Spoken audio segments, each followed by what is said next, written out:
Question number 2 और यहाँ छिपा है आपका सबसे मेजर चेंज जो फिजिक्स पेपर को पिछले पेपर से बिल्कुल डिफरेंट बनाता है। आज तक हमने फिजिक्स के पेपर में कभी फिल इन द ब्लैंक्स नहीं देखे हैं, लेकिन इस बार से कौन ने इंट्रोड्यूस किया है। क्वेश्चन नंबर 2 में फिलिप्स, वो भी 6 मार्क्स के, 2 या 3 नंबर के भी नहीं है, 6 मार्क्स के फिलिप्स आपके लिए यहाँ पर इंट्रोड्यूस किए गए हैं।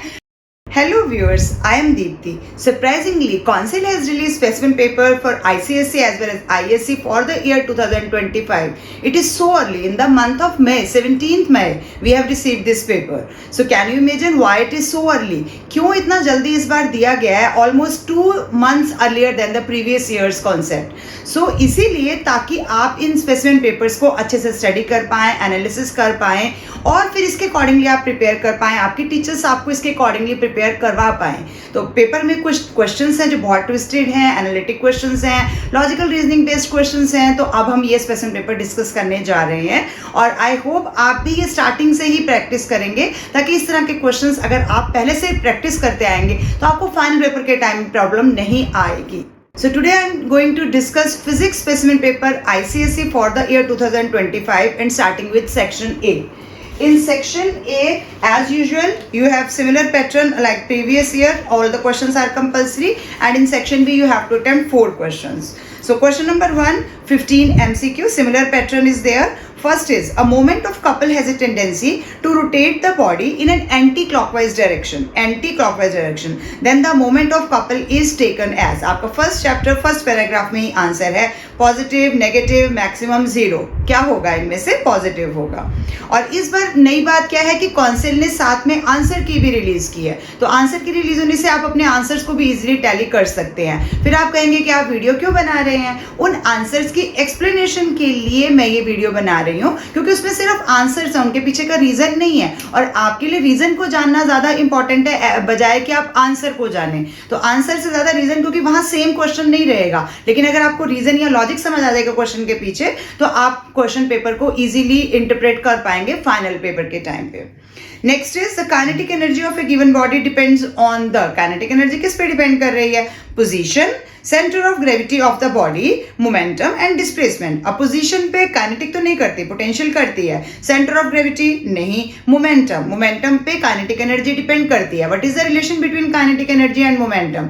Momentum is the product of mass and velocity. So kinetic energy K is equal to P square upon 2m. This is the relation. So option number C is correct in second part. In third, for burning of coal in a thermoelectric station, the energy conversion taking place is. हमेशा एक question energy conversion का जरूर आता है जिसमें minimum आपको दोनों energies देनी है। कौन सी एनर्जी में कन्वर्ट हो रही है? Here A part is chemical to heat to mechanical. Next is chemical to heat to mechanical to electrical. और ये ऑप्शन आपका बी ऑप्शन करेक्ट है। Thermo electric station, thermo means physics में मतलब ही हीट है। तो यहाँ पर जब कोई चीज बर्न हो रही है, बर्निंग ऑफ कोल, तो बर्निंग मतलब केमिकल है, तो केमिकल से हीट में कन्वर्ट हो रही है। हीट से जब स्टेशन होगा तो वहां पर आपको पता है डायनामो होगा, तो मैकेनिकल एनर्जी में जा रही है, और मैकेनिकल से जब बाहर निकलती है तो इलेक्ट्रिकल एनर्जी बन के बाहर निकलती है। तो option number B is correct, chemical to heat to mechanical to electrical. Other options are not complete. Now in fourth part, the adjacent diagram shows the movable block of a block and tackle system with effort in a convenient direction. Convenient direction क्या होती है? हमारी नीचे। From the diagram we can conclude that the number of pulleys used in the fixed block are. अब यहाँ पर ये है analysis and application based question, जहां पर आपको नॉलेज भी जरूरी है कि ब्लॉक एंड टैकल सिस्टम में क्या होता है।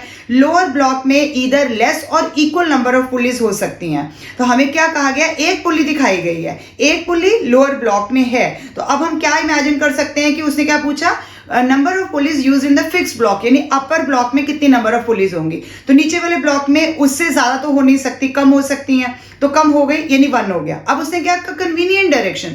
तो कन्वीनियंट डायरेक्शन मतलब नीचे आनी चाहिए, तो नीचे आनी चाहिए। तो अगर हम इवन नंबर ऑफ पुलीज लेते तो हमारे पास यहाँ पर हुक नीचे से नहीं स्टार्ट हो रहा होता, यहाँ पर हमने लोअर ब्लॉक की हुक से स्ट्रिंग को स्टार्ट किया है। इट मीन्स यहाँ ऑड नंबर ऑफ पुलीज आनी चाहिए। तो ऑड नंबर ऑफ पुलीज का मतलब क्या हो जाएगा कि अपर जो फिक्स ब्लॉक है उसके अंदर 2 नंबर ऑफ पुलीज होंगी और नीचे 1 होगी। तब हमारी डायरेक्शन भी कन्वीनियंट बनेगी। लोअर हुक से हम स्ट्रिंग को स्टार्ट भी करेंगे और हमारे पास नीचे वाले ब्लॉक में उससे कम नंबर ऑफ पुलीज है भी है, 2 और 1। तो इट मीन्स हमारे फिक्स ब्लॉक में 2 नंबर ऑफ पुलीज आएंगी। यहाँ पर एक्सप्लेनेशन को समझना आपके लिए बहुत जरूरी है, क्योंकि पुल से रिलेटेड कोई ना कोई क्वेश्चन जरूर आता है। पुल पे मैंने बहुत सारी वीडियोस भी बनाई हैं, शॉर्ट्स भी बनाई हैं, आप वहां से प्रैक्टिकली देखकर इसको समझ भी सकते हैं। Next question, white light is dispersed by prism inside the prism compare to the blue light the red light. मतलब ब्लू के कंपैरेटिवली रेड लाइट में क्या होगा? Slows down less and refracts more. Other options भी given है, इसमें option number D is correct. Slows down less and refracts less.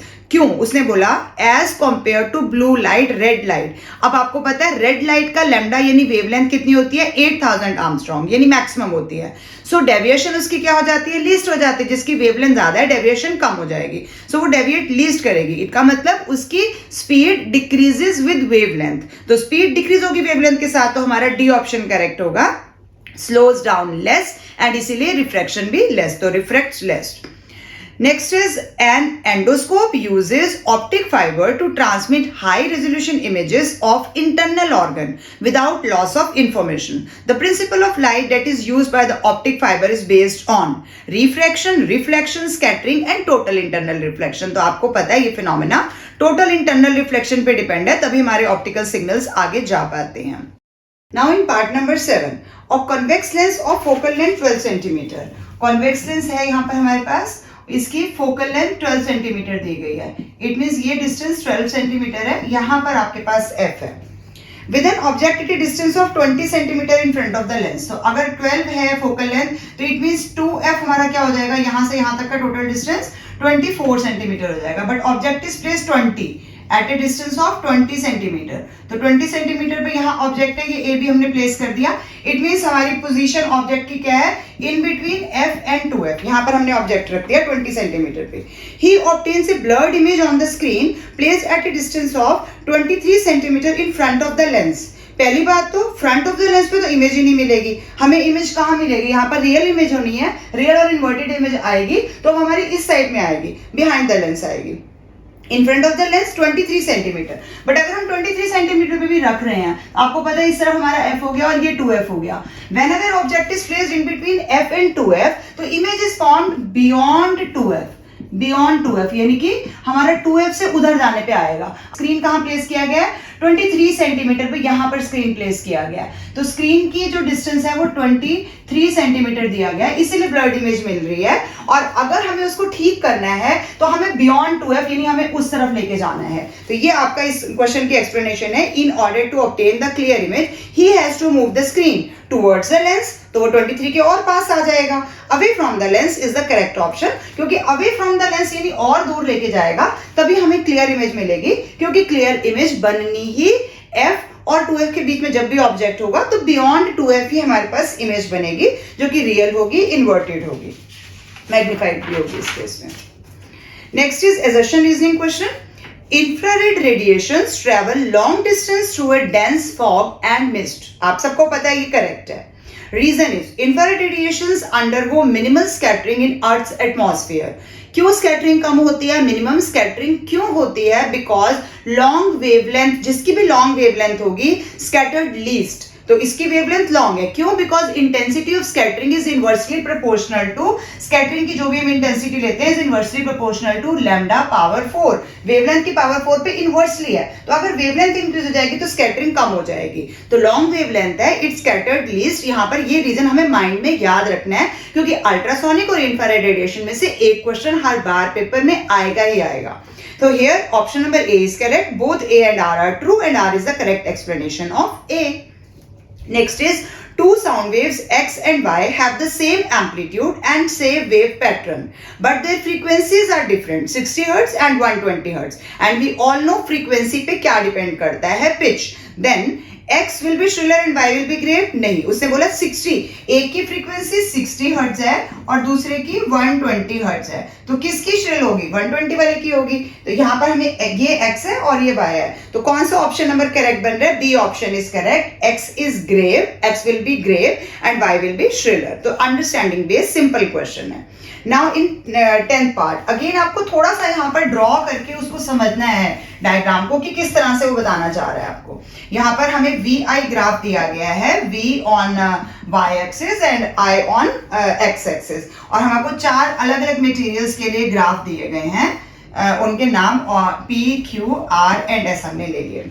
Now the graph of the voltage versus current for 4 different materials are shown below. Which of these 4 materials would be used for making filament of bulb? अब filament of bulb किस material का बनता है हमें पता है, tungsten का बनता है. क्यों बनता है? क्योंकि मेल्टिंग पॉइंट हाई होता है. अब मेल्टिंग पॉइंट हाई होने के लिए हमें क्या चाहिए, यहाँ पर उसका रेजिस्टेंस हाई चाहिए. मेल्टिंग पॉइंट हाई मतलब रेजिस्टेंस हाई होगा, यानी मैक्सिमम आर चाहिए. तो बेसिकली ये क्वेश्चन हो गया कि हमने ये फाइंड करना है कि इनमें से किसकी स्लोप में मैक्सिमम आर दे रही है. तो आर का फॉर्मूला क्या हो जाता है, R is equal to V upon I. तो हमने देखना है कि किस एक पर्टिकुलर वैल्यू पर हमारे पास ज्यादा से ज्यादा वो आ रहा है. अब यहाँ पर अगर हम पहला देखते हैं तो इट मींस यहाँ V की वैल्यू इतनी आ रही है, V1 ले लेते हैं, और करंट की वैल्यू यहाँ पर I1 है. इसी करंट की वैल्यू पे अगर हम Q का देखेंगे तो V कम हो गया, फिर R का देखेंगे V और कम हो गया, और S का देखेंगे V और कम हो गया, V2, V3, V4 और कम होते जा रहे हैं. हमें क्या चाहिए, जितना न्यूमरेटर बड़ा होगा उतनी वैल्यू ऊपर जाएगी. तो न्यूमरेटर बड़ा किस में मिलेगा, P में मिलेगा, क्योंकि इसकी स्लोप सबसे ज्यादा है, इसीलिए इसकी रेजिस्टेंस सबसे ज्यादा है. तो ऑप्शन नंबर P यानी कि part number C is correct in this case, क्योंकि इसमें मैक्सिमम रेजिस्टेंस मिलेगा, हाई मेल्टिंग पॉइंट होगा, और ये बेस्ट सुटेबल मटेरियल होगा for making filament of the bulb. Next is according to the old convention the colour of the earth wire is, ये तो आपको सिर्फ याद रखना है, ब्लैक है, ग्रीन है, तो ओल्ड कन्वेंशन के हिसाब से ऑप्शन नंबर बी यानी green colour is correct. In 12th part current is flowing through a coil is shown in the figure. अब इसमें फिर आपको डायग्राम ड्रॉ करके देखना पड़ेगा. जब आप डायग्राम्स आते हैं उनको रफली ड्रॉ करके देखेंगे तभी आपके पास उनका करेक्ट आंसर निकल कर आ पाएगा. आपको इस तरह से डायग्राम दिया गया है और इसमें डायरेक्शन भी मेंशन है कि डायरेक्शन इस तरह से आ रही है. इट मींस ये हमारे पास क्लॉकवाइज डायरेक्शन हो गई.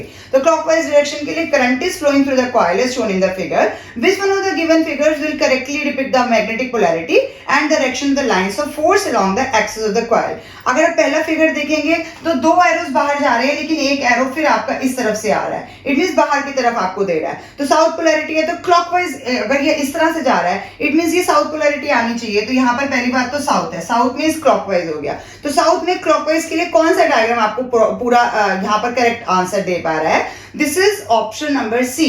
तो ऑप्शन नंबर सी में आप देखिए यहाँ से इस तरह से लाइंस आ रही हैं, लाइंस में ये और ये. तो इट मींस यहाँ इस तरफ ऐसे जाएगा. जब ये ऐसे जाएगा तभी तो करंट आपका ऐसे घूमेगा. अगर करंट ऐसे घूमेगा इट मींस क्लॉकवाइज होगा, तो साउथ पोलैरिटी आपकी खुद ब खुद आ जाएगी. तो डिपिक्ट द मैग्नेटिक पोलैरिटी सही है, साउथ के साथ आपके पास क्लॉकवाइज डायरेक्शन में करंट आ रहा है. Now 13th part, heat capacity of a body is the normal recall है, यानी कि डेफिनेशन आपको याद रखनी है ऐसी चीजें के लिए, और डेफिनेशंस की प्रॉपर कीवर्ड्स आपको पता होने चाहिए. First is energy needed to melt a body without change in its temperature. Latent थोड़ी है, सिर्फ हीट कैपेसिटी है, तो विदाउट चेंज वाला कॉन्सेप्ट हमारा गलत हो जाएगा. B option, energy needed to raise the temperature of a body by 1 degree Celsius. ये सिंपल सी डेफिनेशन है हीट कैपेसिटी की, तो B option is correct. Energy needed to raise the temperature of a body by 1 degree Celsius या 1 kelvin भी लिख सकता था वो. तो दोनों केसेस में ये आंसर ठीक जाएगा, बी वाला ऑप्शन. सी में इंक्रीज इन वॉल्यूम का कॉन्सेप्ट दिया जा रहा है और उसमें total amount of internal energy constant है, तो कि दोनों नहीं होंगे. 14th part, the amount of heat energy required to melt a given mass of a substance at its melting point without any rise in temperature is called, without any rise in temperature, तो it means latent है. अब यहाँ पर चीज melt हो रही है, तो this is latent heat of fusion. It means option number C is correct है. हीट चैप्टर में आपको डेफिनेशंस पे प्रॉपर फोकस रखना है, उनके कीवर्ड्स को अच्छे से रिकॉल करना है.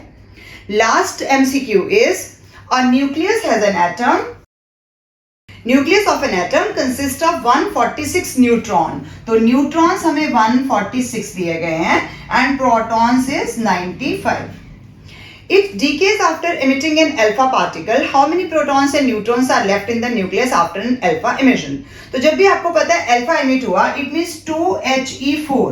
तो नीचे प्रोटॉन में 2 लेस हो जाएंगे और इसमें प्रोटॉन के भी 2 और न्यूट्रॉन के भी 2 लेस हो जाएंगे. तो या तो हम सिंपली प्रोटॉन में से 2 कम कर दें और न्यूट्रॉन में से 2 कम कर दें, तो हमारे पास आंसर आ जाएगा. यानी कि प्रोटॉन कितने हो गए हमारे पास, अगर हम 2 लेस कर देंगे तो 93 हो जाएंगे और न्यूट्रॉन हमारे पास आ जाएगा 144. It means option number C is correct. लेकिन अगर आपको नॉर्मल मेथड के हिसाब से यहाँ स्टेप हैं आपके दिखाने के भी, तो आप इसको टोटल मास नंबर बनाकर करेंगे। इट मींस आप ऐसे लिखेंगे कि x एलिमेंट है जिसके पास नंबर ऑफ प्रोटॉन, मतलब ये हमारे पास एटॉमिक नंबर आ गया, और मास नंबर में 146 और 95 को प्लस करेंगे, इट मींस 241 आ जाएगा। अब इसमें जब आपका अल्फा पार्टिकल डिके हुआ तो सपोज ये आपका y डॉटर न्यूक्लियस बन गया, तो इसमें से क्या हो जाएगा, 93 कम हो जाएगा, और इसमें 241 में से आप 4 माइनस करेंगे तो 237 आ जाएगा। तो इट मींस ये आ गया। लेकिन अभी फिर हमारे को उसने नंबर ऑफ प्रोटॉन तो यहीं से आ जाएंगे, बट नंबर ऑफ न्यूट्रॉन के लिए पहले हमें फिर इसको माइनस करना पड़ेगा। तो नंबर ऑफ न्यूट्रॉन के लिए 237 माइनस 93 आप करेंगे तो आपके पास दोबारा से 144 ही आ जाएगा। तो आप दोनों में से कोई भी एक तरह से शो कर सकते हैं। अगर आप याद रख सकते हैं तो ये ज्यादा इजी मेथड है कि दोनों में दो डिक्रीज हो जाएंगे अगर अल्फा, सिर्फ अल्फा एमिट हुआ है तो। Now coming to question number 2, और यहां छिपा है आपका सबसे मेजर चेंज जो फिजिक्स पेपर को पिछले पेपर से बिल्कुल डिफरेंट बनाता है। आज तक हमने फिजिक्स के पेपर में कभी फिल इन द ब्लैंक्स नहीं देखे हैं, लेकिन इस बार से कॉन्सेप्ट इंट्रोड्यूस किया है। क्वेश्चन नंबर 2 में फिलिप्स, वो भी 6 मार्क्स के, 2 या 3 नंबर के भी नहीं है, 6 मार्क्स के फिलिप्स आपके लिए यहाँ पर इंट्रोड्यूस किए गए हैं। जस्ट लाइक आपका केमिस्ट्री के पेपर में होता है या बायो पेपर में होता है, तो ये आपके लिए फिजिक्स के लिए एक मेजर चेंज है, क्योंकि है तो बहुत इजी है लेकिन फिर भी हमने आज तक कभी फिजिक्स के पेपर में फिलिप्स नहीं देखे थे। तो यहाँ आपका छिपा है मेजर चेंज, जिसके लिए हमें अच्छे से और प्रिपेयर करना है। तो आपके पेपर्स में आप फिल इन द ब्लैंक्स भी देखेंगे, आपके टीचर्स भी ऐसे पेपर्स डालेंगे जिसमें फिलिप्स डाले जाएंगे। तो जिनको अच्छे लगते हैं फिल इन द ब्लैंक्स उनके लिए खुशी की चीज है, बाकी सबके लिए भी करना तो पड़ेगा ही। A option, A dash liver will always have MA greater than 1. MA greater than 1 किस में होता है? फर्स्ट क्लास लिवर में तो तीनों तरह का MA मिल सकता है, 3 में हमेशा लेस होता है, ग्रेटर देन 1 सिर्फ क्लास 2 में होगा। क्यों होगा? क्योंकि उसमें हम लोड को बीच में लेते हैं, हमेशा लोड बीच में होगा, और सारे डिस्टेंस जो है वो हमने फलक्रम से लेने हैं। तो लोड आर्म कितनी होगी? छोटी होगी, एफर्ट आर्म बड़ी हो गई। अब हमारा MA होता क्या है? MA is equal to DE upon DL, यानी कि एफर्ट आर्म और नीचे लोड आर्म। जब लोड आर्म हमारी छोटी होनी है और एफर्ट आर्म ही हमारे पास बड़ी होनी है, तो इट मींस क्या आ जाएगा हमारे पास यहाँ से? DE ग्रेटर देन DL हो गया। तो DE ही बड़ा होगा, यहाँ DE ही बड़ा है, यानी न्यूमरेटर ही बड़ा है, और लोड आर्म आप देख रहे हो हमेशा ही छोटी होगी, तो ये इट मींस MA हमेशा ग्रेटर देन 1 हो। तो MA greater than 1 option number ए में हमारे पास आ जाएगा class 2। B option, in a block and tackle system, increase in the weight of the movable block. Movable block कौन सा होता है? Lower block. अगर मैं लोअर ब्लॉक को हैवी कर दूंगी, dash the efficiency of the pulley system decreases the efficiency of the pulley system. जितना वो हैवी होता जाएगा एफिशिएंसी डिक्रीज होते जाएगी, तो हमें तो इंक्रीज करना है, तो लोअर ब्लॉक को बिल्कुल लाइट वेट रखना होता है, तभी तो उसमें नंबर ऑफ पुलिस भी हम लेस लेते हैं। C part, if the mass as well as the velocity of a body is doubled, then kinetic energy of the body is, अगर मास को भी डबल कर दिया और वेलोसिटी को भी डबल कर दिया, तो न्यू काइनेटिक एनर्जी क्या बन जाएगी? हाफ m की जगह पे 2m लिखेंगे, v की जगह पे 2v लिखेंगे, और हाफ mv स्क्वायर। तो अब इसमें से हाफ mv स्क्वायर को तो अलग कर दो, क्योंकि ओरिजिनल तो उतना रहने वाला है, तो हाफ और m और v स्क्वायर को अलग कर दो, 2 रह गया और 2 का स्क्वायर, इट मींस कितना आ गया? 2 का square means 4 into 2 8। It means नई काइनेटिक एनर्जी जो है वो 8 टाइम्स आपकी पहले काइनेटिक एनर्जी के इक्वल हो जाएगी। New kinetic energy is equal to 8 times, becomes 8 times. आपका ऑप्शन नंबर सेकेंड इसमें करेक्ट है। In D part, unit of power used in mechanical energy is, ये तो बहुत ही सिंपल है, आपके रिकॉल और अंडरस्टैंडिंग के फिल इन द ब्लैंक से कोई मुश्किल नहीं दिए गए हैं। It is horse power. Next is 2 copper wires can have the different dash but will have same dash, क्योंकि सेम मटेरियल की बनी है, और मटेरियल पे क्या डिपेंड करता है? अगर सेम मटेरियल तो रेजिस्टिविटी सेम रहेगी। हाँ, रेजिस्टेंस तो अलग हो सकती है, तो हम क्या लिखेंगे? 2 copper wires can have different resistance but will have same resistivity, because we all know that resistivity depends on the material of the wire। तो मटेरियल दोनों के लिए हमने कॉपर ही लिया है, तो कॉपर की रेजिस्टिविटी सेम रहेगी। तो ये थे आपके 6 मार्क्स के क्वेश्चन नंबर 2 में fill in the blanks. Now question number 2, part number 2. Draw a graph of potential energy versus height for a body thrown vertically upward. तो अब इसमें इंडिपेंडेंट क्वांटिटी को हम कहाँ लेंगे, डिपेंडेंट को कहाँ लेंगे? यहाँ पोटेंशियल एनर्जी आ गई। पोटेंशियल एनर्जी किस पे डिपेंड कर रही है? हाइट पे डिपेंड कर रही है, और हाइट इंडिपेंडेंट है। जो भी इंडिपेंडेंट क्वांटिटी होती है उसको हम नीचे ही लेते हैं। वैसे भी उन्होंने आपको नॉर्मल उसी सीक्वेंस में दिया है, पोटेंशियल एनर्जी वर्सेज हाइट। और ये क्या होता है? दोनों में आपस हमें पता है पोटेंशियल एनर्जी का formula is mgh। It means अगर मैं हाइट के साथ इसको देखूंगी तो डायरेक्ट प्रोपोर्शनलिटी है, और फिजिक्स में डायरेक्ट प्रोपोर्शनलिटी का ग्राफ, और आपने यहाँ पर लिखना भी है इन मीटर्स में है, और पोटेंशियल एनर्जी जो है वो जूल्स में है। ये जरूर लिखना है, ऐसा यूनिट्स इनका, और इसको लिखने का ही आपको 1 मार्क मिल जाएगा। आंसर की में स्पेसिमेन पेपर के साथ ही उन्होंने सारी आंसर की दी है, और उसके साथ आपको पूरा बताया गया है कि 1-1 मार्क इस चीज का आपको मिल जाएगा। प्रॉपर लेबलिंग अगर आपने एक्स एक्सिस और वाई एक्सिस पे प्रॉपर लिख दिया। अब डायरेक्ट प्रोपोर्शनलिटी जब भी फिजिक्स में आएगी तो आपका ग्राफ हमेशा एक स्ट्रेट लाइन होगी जो स्लैंटिंग होगी इस तरह से। तो ये आपका ग्राफ हो गया, ओरिजिन से हम ऐसे 0 0 शो कर देंगे, ये आपका, इसको आपको 2 मार्क्स मिल जाएंगे। नेक्स्ट इज, क्योंकि नो फ्रिक्शन इज प्रेजेंट तो बस डायरेक्ट प्रोपोर्शनलिटी शो करनी है आपने। Third is name the waves used for echo depth sounding. सबको पता है एको डेप्थ साउंडिंग के लिए कौन सी यूज करते हैं हम? अल्ट्रासोनिक वेव्स यूज करते हैं। Given reason for their use in the above purpose.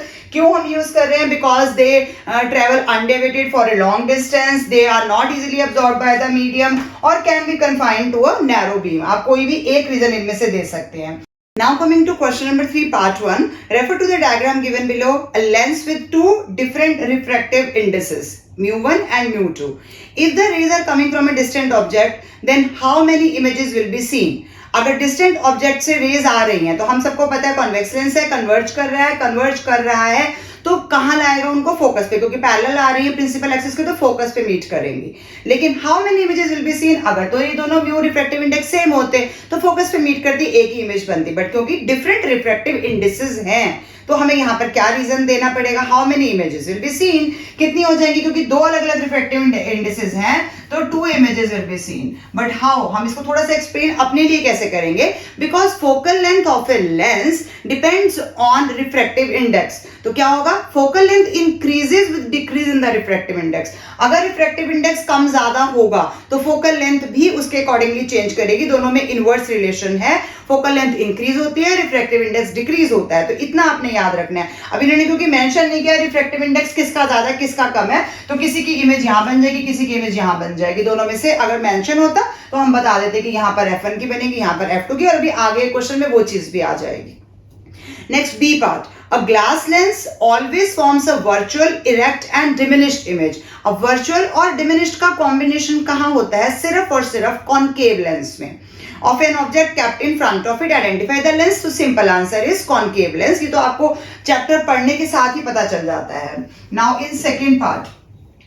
If live wire makes an accidental contact with the metal case, live wire गलती से metal case को टच कर गई, विच सर्किट? आपको ए और बी 2 अलग अलग डायग्राम दिए गए हैं। इल्यूस्ट्रेटिंग इलेक्ट्रिक आयरन है, is considered safe for the user. तो किस आयरन को अगर मैंने हाथ लगाया है, यूज कर रही हूं, मेरे लिए सेफ है। Assumed that the fuse is present in the live wire in both circuit, उन्होंने दे दिया कि फ्यूज का कॉन्सेप्ट हम नहीं दे सकते क्योंकि फ्यूज दोनों में लगा हुआ है, तो हमें सिर्फ अर्थिंग पे फोकस करना है। Justify your answer. तो मेटल ए में आएगा या बी में आएगा? अब पहले आप डायग्राम को ध्यान से देखेंगे तो मेटल ए में स्पेशल दिखाया है, मेटल केस है, और मेटल केस के नीचे मेटल केस के साथ ही आपको यहाँ पर ये दिखाया गया अर्थिंग का सिंबल। तो मेटल केस को ही अर्थ किया गया जो हमारे लिए बिल्कुल सेफ होता है। सेकंड केस में मेटल केस को अर्थ नहीं किया गया, न्यूट्रल वायर को अर्थिंग कर गया, उसके साथ अर्थिंग दिखाई हुई है। तो इट मींस हमारा बी वाला सर्किट सेफ नहीं है, तो हम क्या लिखेंगे? Only circuit A is safe. Now justify your answer. तो जस्टिफिकेशन के लिए आप लिख सकते हैं कि मेटल केस जो है वो हमारा अर्थिंग किया गया है। In circuit A metal case is earth, so the person won't get an electric shock, but in circuit B metal case is not earth, so the circuit will be completed through the body of the person, giving him a shock. तो हमें shock लग सकता है क्योंकि उस case में हमारे through ही circuit complete हो रहा है। Next is a transformer is used to change in high alternating EMF to a low alternating EMF of same frequency. तो हाई को लो कर रहा है तो पता चल ही रहा है सेम फ्रीक्वेंसी तो रहती है। Identify the type of transformer use for the above purpose. कौन सा ट्रांसफॉर्मर है? This is step down transformer.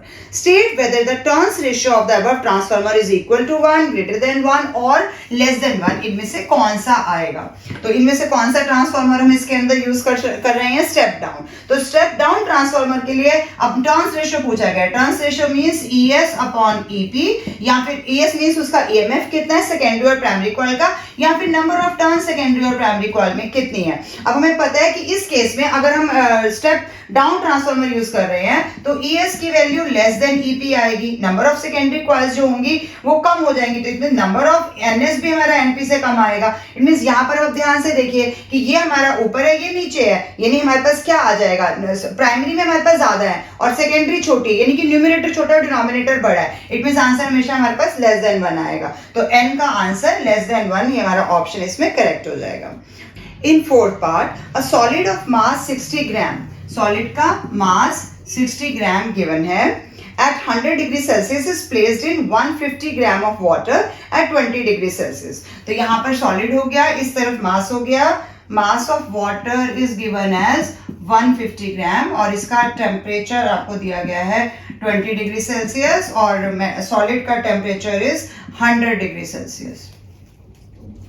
The final study temperature final T is 25 degree Celsius। Calculate the heat capacity of the solid, वो आपने बताना है, specific heat capacity of water दिया गया है। तो heat energy lost is equal to heat energy gained का concept हम इसके अंदर लेंगे। लॉस्ट के केस में हमारे पास लॉस कौन कर रहा है, इसका हाई टेम्परेचर है, यानी कि मेटल जो भी हमने सॉलिड लिया है वो हीट लॉस कर रहा है। तो कितना आ जाएगा, MC delta T। Delta T means जितना फाइनल इसका हॉट टेम्परेचर यानी 100 माइनस जो फाइनल टेम्परेचर यानी कि 25 इज इक्वल टू गेन कौन कर रहा है, वाटर गेन कर रहा है। तो वाटर गेन के केस में हमारे पास MC, M की वैल्यू 150 दी हुई है, C की वैल्यू हमें क्वेश्चन में 4.2 गिवन है, C इंटू T कितना है इसमें 25 माइनस कोल्ड यानी कि 5 हो जाएगा। और यहाँ पर हमें MC यानी कि M इंटू C ही तो हमारे पास क्वेश्चन पूछा है कैलकुलेट द हीट कैपेसिटी, तो हम इन दोनों को अगर मल्टीप्लाई कर देते हैं तो हमारे पास हीट कैपेसिटी यानी C डैश ही आ जाता है। तो C dash multiply by 75 is equal to 150 multiply by 4.2 multiply by 5।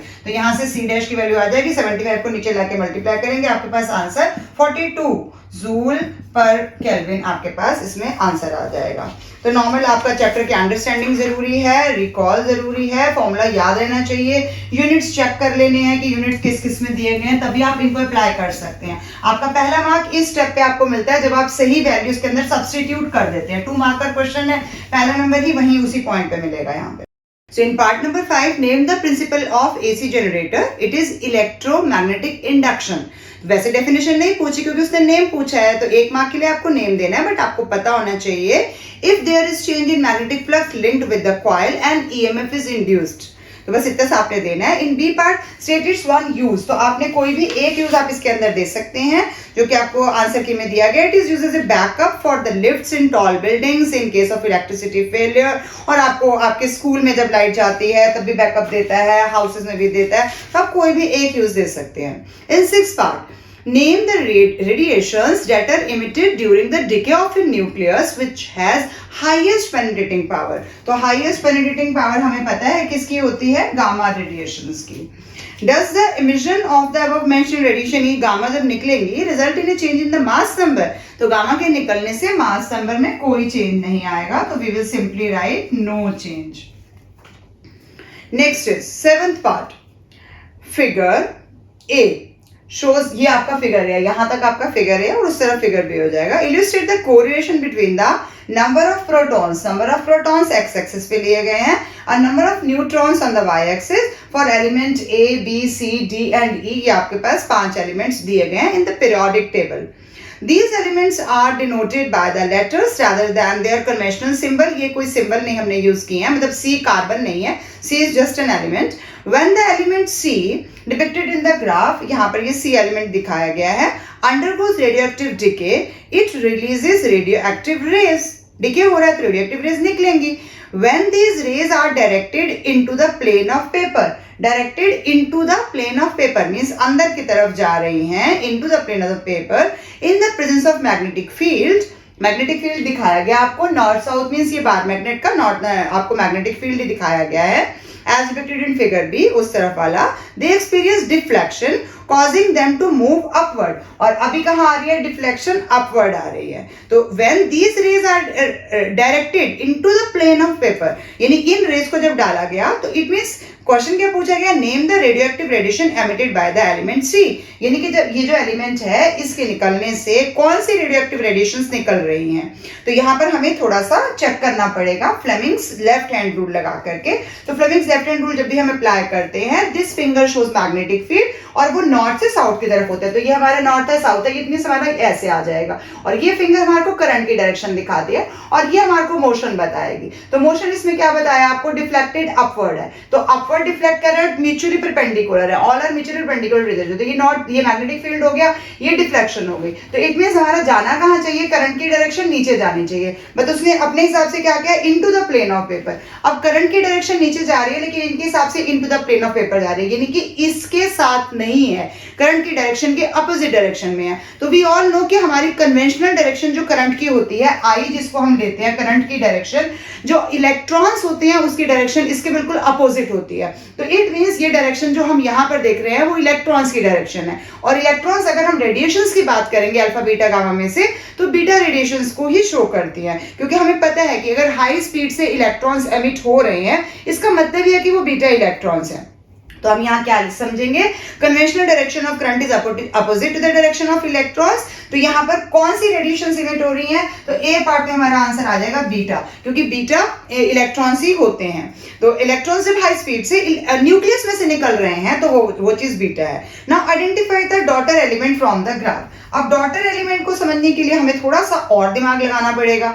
Daughter element from the graph इनमें से कौन सा हो सकता है, तो आपको पता है कि बीटा निकला। अगर बीटा एमिट हुआ है, बीटा मींस -1 E0, तो इट मींस होना क्या है, यहाँ जो भी हमारे पास डॉटर न्यूक्लियस आएगा, अभी के लिए मान लेते हैं कि डॉटर न्यूक्लियस Y है, तो उसमें क्या होना है, एटॉमिक नंबर हमारा इंक्रीजेस बाय 1 हो जाना है, इंक्रीजेस बाय 1 हो जाएगा, और मास नंबर में कोई चेंज नहीं आना है। तो मास नंबर में चेंज नहीं आएगा और एटॉमिक नंबर इंक्रीजेस बाय 1 हो जाएगा। तो मास नंबर में यहाँ से अगर हम चेक करेंगे तो ये हमारा अगला, हमारा क्या, हमने क्या बोला, मास नंबर इंक्रीज होना है। Mass number means number of proton increase होने हैं। तो नंबर ऑफ प्रोटॉन इंक्रीज होगा तो उस हिसाब से ये क्या बनना चाहिए, एलिमेंट डी बनना चाहिए, क्योंकि यहाँ हमारे नंबर ऑफ प्रोटॉन इंक्रीज हो रहे हैं, तो डी हमारा एक इंक्रीज है, तो एक नंबर इंक्रीज हो गया। लेकिन क्या सिर्फ प्रोटॉन ही इंक्रीज चेक करने हैं हमने। अब इस तरफ अगर हम ध्यान से देखेंगे, क्या पढ़ा हमने, बीटा जो रेज निकलती हैं वो कहां से निकलती है, न्यूक्लियस से निकलती हैं। तो न्यूक्लियस से निकल रही हैं, इट मींस यहाँ पर क्या चेंज आ रहा है, एक न्यूट्रॉन प्रोटॉन में चेंज हो रहा है, न्यूट्रॉन का प्रोटॉन में चेंज होना, यानी एक न्यूट्रॉन भी कम हो जाएगा। अब इस एक्सिस पे न्यूट्रॉन दिखाए गए हैं, तो एक न्यूट्रॉन भी हम नीचे आ जाएंगे। जब हम एक न्यूट्रॉन भी नीचे आएंगे और एक प्रोटॉन इंक्रीज हो जाएगा, तो हमारे पास एलिमेंट बनेगा ई। क्यों चेंज हुआ, क्योंकि न्यूट्रॉन ही तो चेंज हुआ प्रोटॉन में, तभी तो इलेक्ट्रॉन एमिट हुआ। क्या न्यूक्लियस के अंदर इलेक्ट्रॉन्स होते हैं, आप सबने केमिस्ट्री और फिजिक्स में इतना तो पढ़ा है कि electrons can not reside inside the nucleus whenever there is change, यानी कि न्यूट्रॉन एक प्रोटॉन में चेंज हो रहा है, यानी एक न्यूट्रॉन भी डिक्रीज हो जाएगा, तभी हमारे पास इसका आंसर आएगा। तो डॉटर एलिमेंट हमारे पास इस केस में आंसर क्या बन जाएगा, बी पार्ट के लिए ई। क्यों बना, क्योंकि ई के केस में हमारा न्यूट्रॉन डिक्रीज बाय 1 हो गया और प्रोटॉन इंक्रीज बाय 1 हो गया, और प्रोटॉन और न्यूट्रॉन को जब मैं ऐड करूंगी तभी तो हमारा मास नंबर में कोई चेंज नहीं आया, वो 0 का 0 ही रह गया। यहां से भी आप समझ सकते हैं।